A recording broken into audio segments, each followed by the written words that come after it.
Welcome to the Pathways to Prosperity podcast, where we explore personal, professional, and financial success stories of top achievers.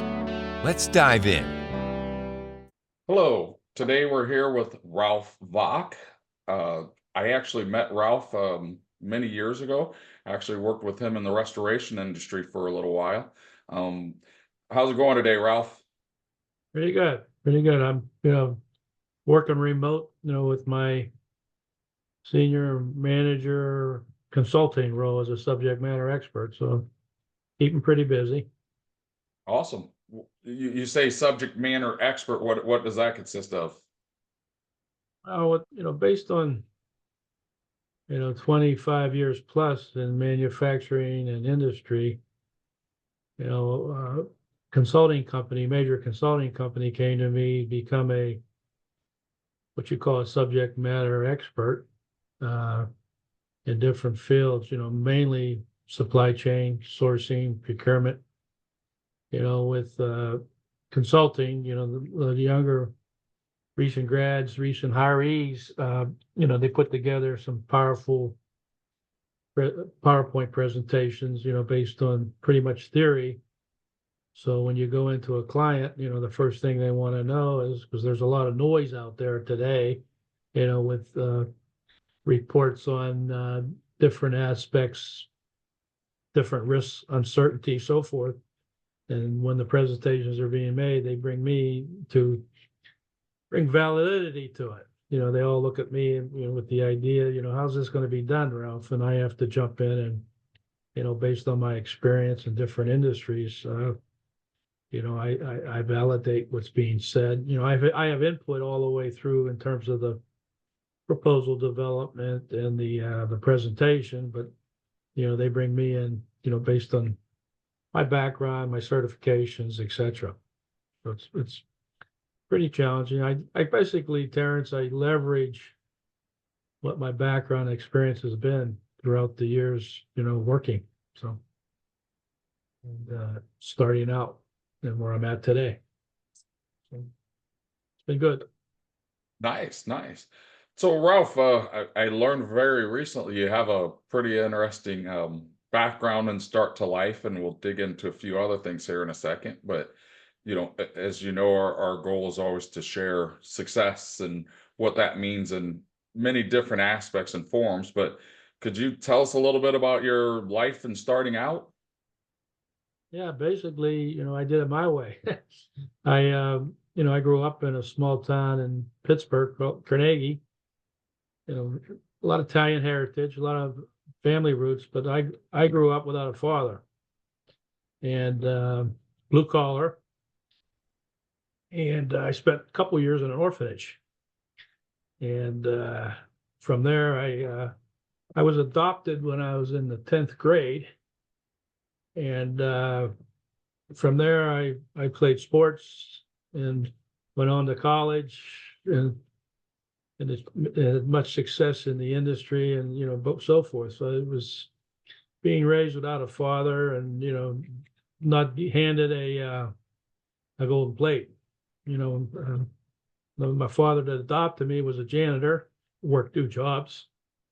So I did it.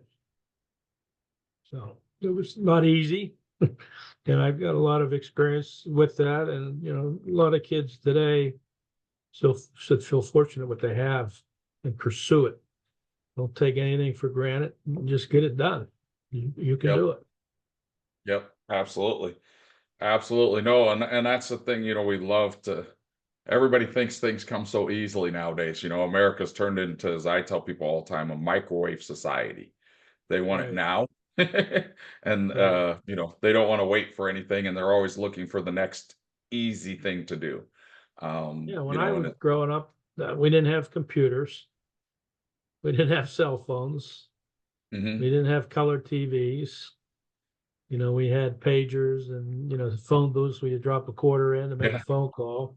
And but I got it. When going to school, I didn't have the ability, the internet. I had to, you buy the books, you read it, you translate it into a paper, and and you learn that way. It's not, it can be done. We had slide rules for calculators and so forth. So a lot of things now you take for granted, really the basics behind it. So it's and right now I'm learning in the new technology. I didn't have a background in computers. I didn't have a background with PowerPoint, Excel, etc. I'm learning it and doing it. So it's if you have the determination and the drive, you can pretty much accomplish whatever you want. And faith, you got to have faith too. It's important to believe in the good Lord and everything else, family and so forth. So it's all good. Yes, sir. Yes, sir. So, interesting thing about your job, obviously, as you're expressing, there's a lot of competition in your. I assume there's a lot of competition in your space and what you're doing. What sets you apart, and maybe what comes easy to you that others find challenging in what you're doing today?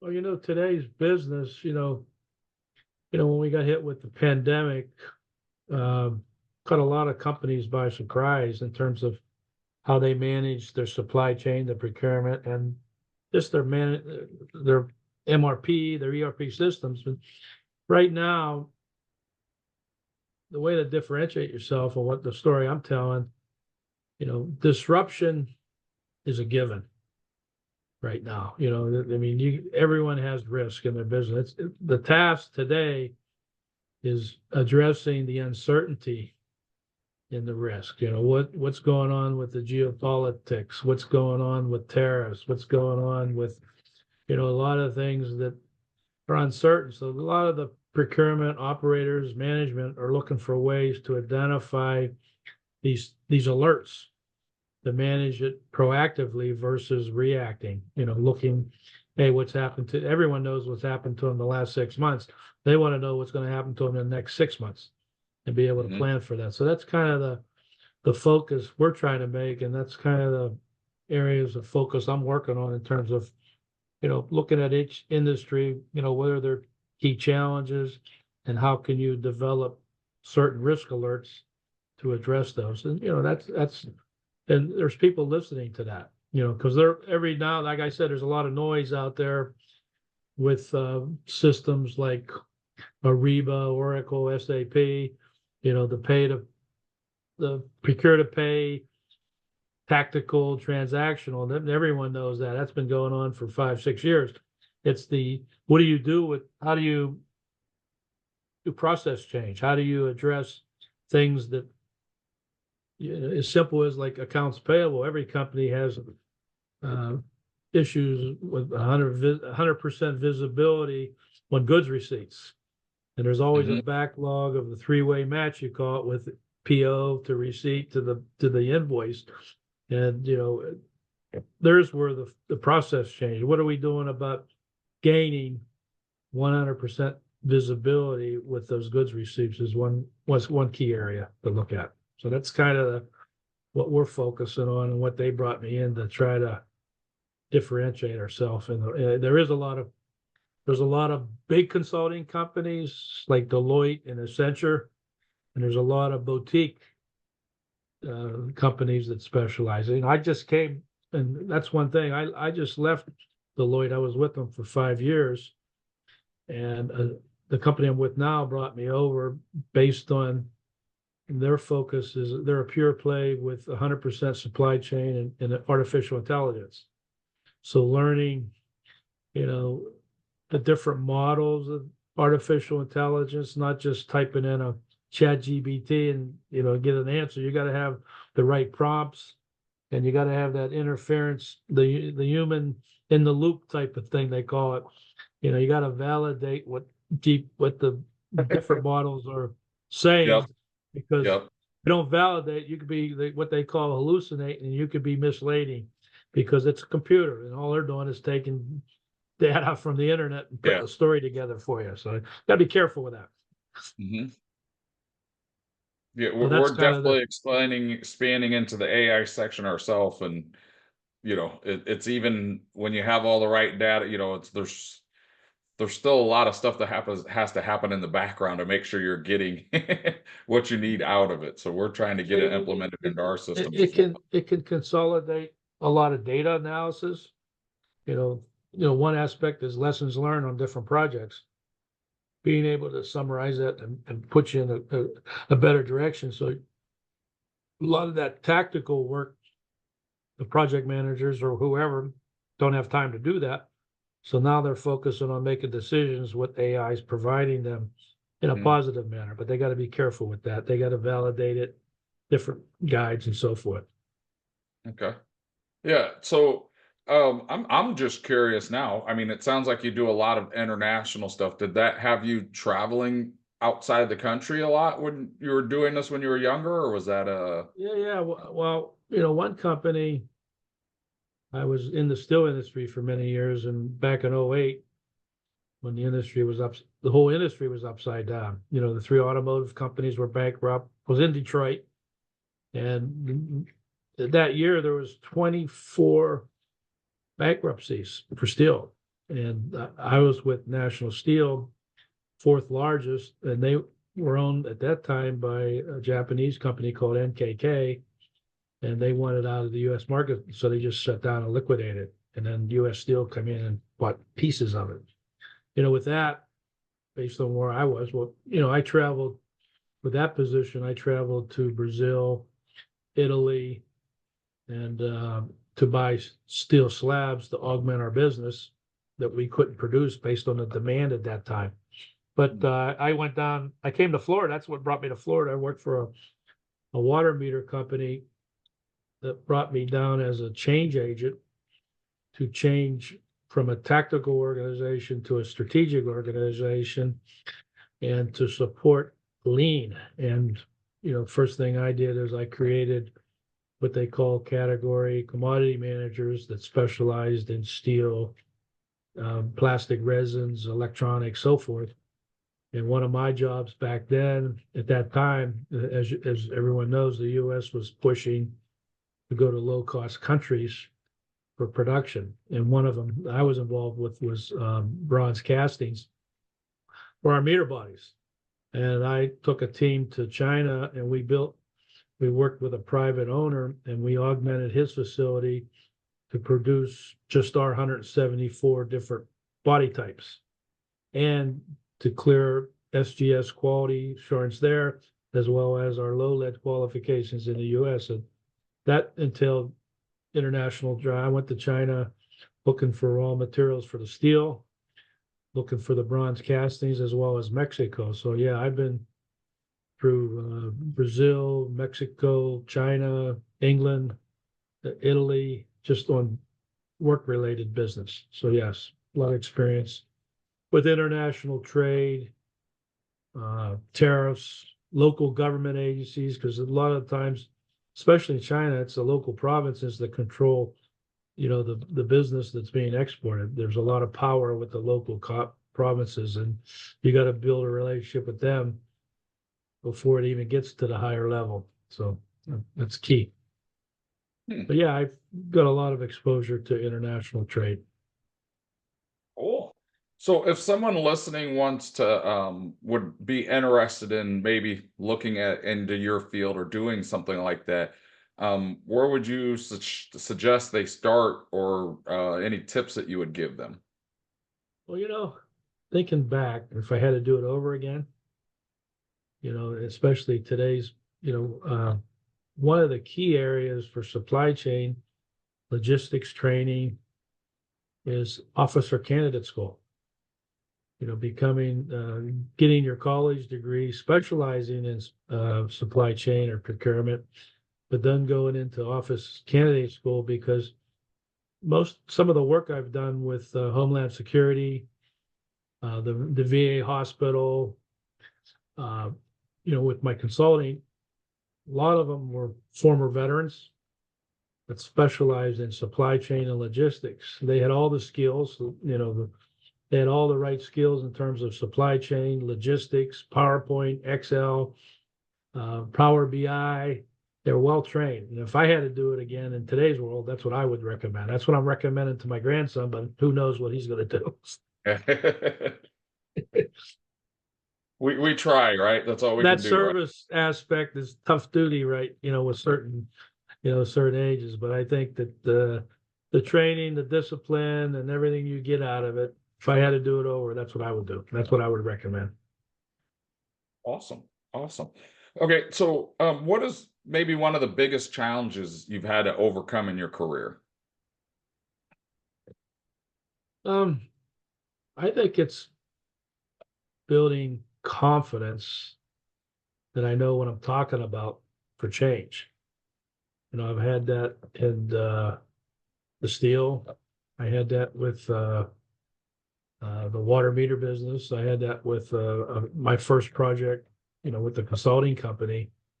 Is when I went from as a manager, 29 years old in the steel industry, I show up in Detroit, and there's guys there, workers there that 20 years plus, and I sit down, and they look at me and they say, "What do you know that I don't know or can't do?" So I had to build a relationship, confidence. I was honest, I was straightforward, and I was there to learn plus do. And that change management, because everybody's resistant to change. So the resistance to change is a big challenge, especially for a young person going in with the pushback. What do you know that I don't know or I can't do? What are you going to do different than I am already doing? So that happened several times, with my background. So that's probably the biggest challenge, and it affected me in the steel, it affected me in the water meter, and it affected me with a consulting project with a major 3PL logistics company that had 4 different operating divisions over 37 locations. So it was so it was decentralized, defragmented, and I had to centralize and come up with a sourcing plan for a major commodity. So that issue was a big challenge, and the biggest one is the resistance to change and so forth. Okay. No, I definitely understand that avenue. It's one of my things I always say to people. You know, that goes back to the lion and the thorn story. It's the Yeah, lion's sitting there pouting, crying out, and it's what's wrong? What's wrong? There's a thorn in right, my foot. Well, why don't you get it out? It doesn't hurt enough. right, uh, exactly. So so yeah, yes, I love that aspect and hearing that from other people as well. But it sounds like things are going well for you in business and life. So a lot of our people are looking towards the future, Ralph, and how they can create passive income to enhance or even replace their current active income. Um, do you have any thoughts about that? Are you doing anything that recommendations or things that you would recommend or share with people? well, matter of fact, what I'm doing is I just become a licensed Florida realtor, and I invest in properties, and in the since 15 or 8, yeah, I was fixing and flipping homes, but right now I'm renewing. I got my license. It's current, and I took the CE class to keep current. But my plan is I wean out of the corporate world. I want to get back into strong real estate. More of a realtor versus an investor, because I think the investment, you got to be careful with the market today.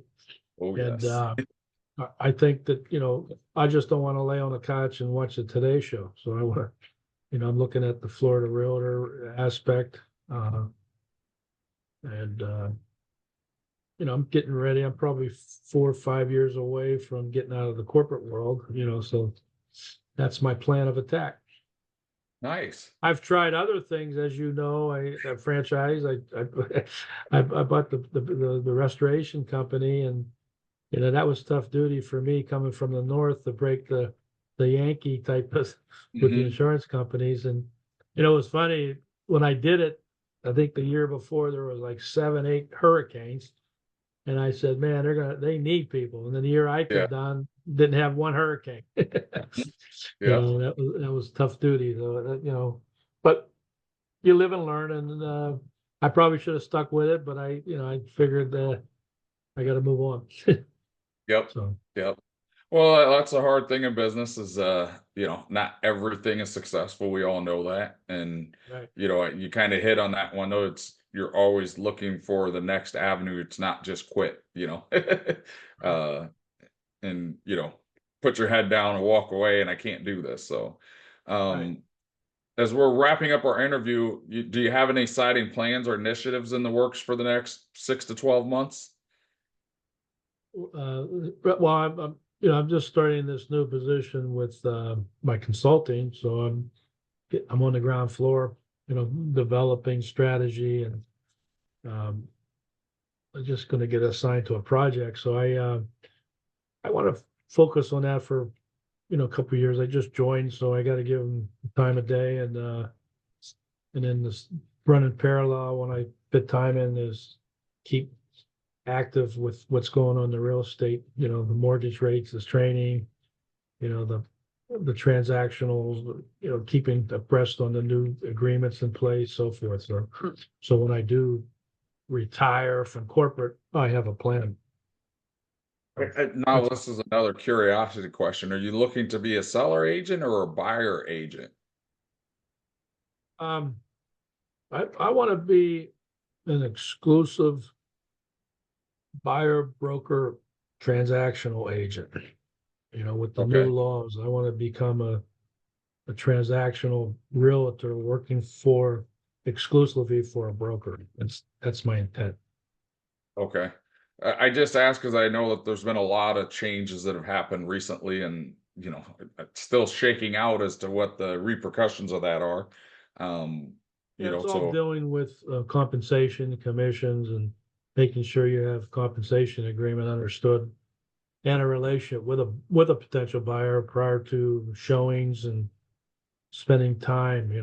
That's been mhm. kind of the major issue, and you're working with consumers versus a client. You're Yep. protecting the interests of consumers. That's kind of the Yep. major takeaways that I'm seeing. Awesome. Well, I definitely appreciate you taking your time with us here today, Ralph, and for being on with us and sharing your insights and tips. If people would like to connect with you, how would they do that? How would they reach out to you, Ralph? I would say, send me an email, and I usually try to clean out my box every night. Okay. So I may not be an immediate, but at least I'll respond and get something scheduled. We can talk. Yes, Okay. And what's your email if you don't mind sharing it, Ralph? it's ralph.vock@gmail.com. Okay. So Ralph, your name's actually on our screen, so that helps. Yeah, ralph.vock. Yeah, I make it simple so I can remember Yeah, yes, yep. I understand that, trust me. So, it. well, once So again, I appreciate your time and for being on with us, Ralph, and you have a blessed day. thanks, Terrance. Thanks for the invite. Yep. Absolutely. Thank you. Bye-bye. Thanks for listening to the Pathways to Prosperity podcast. Got a success story to share? Visit pathwaystoprosperitypodcast.com/guest and apply today.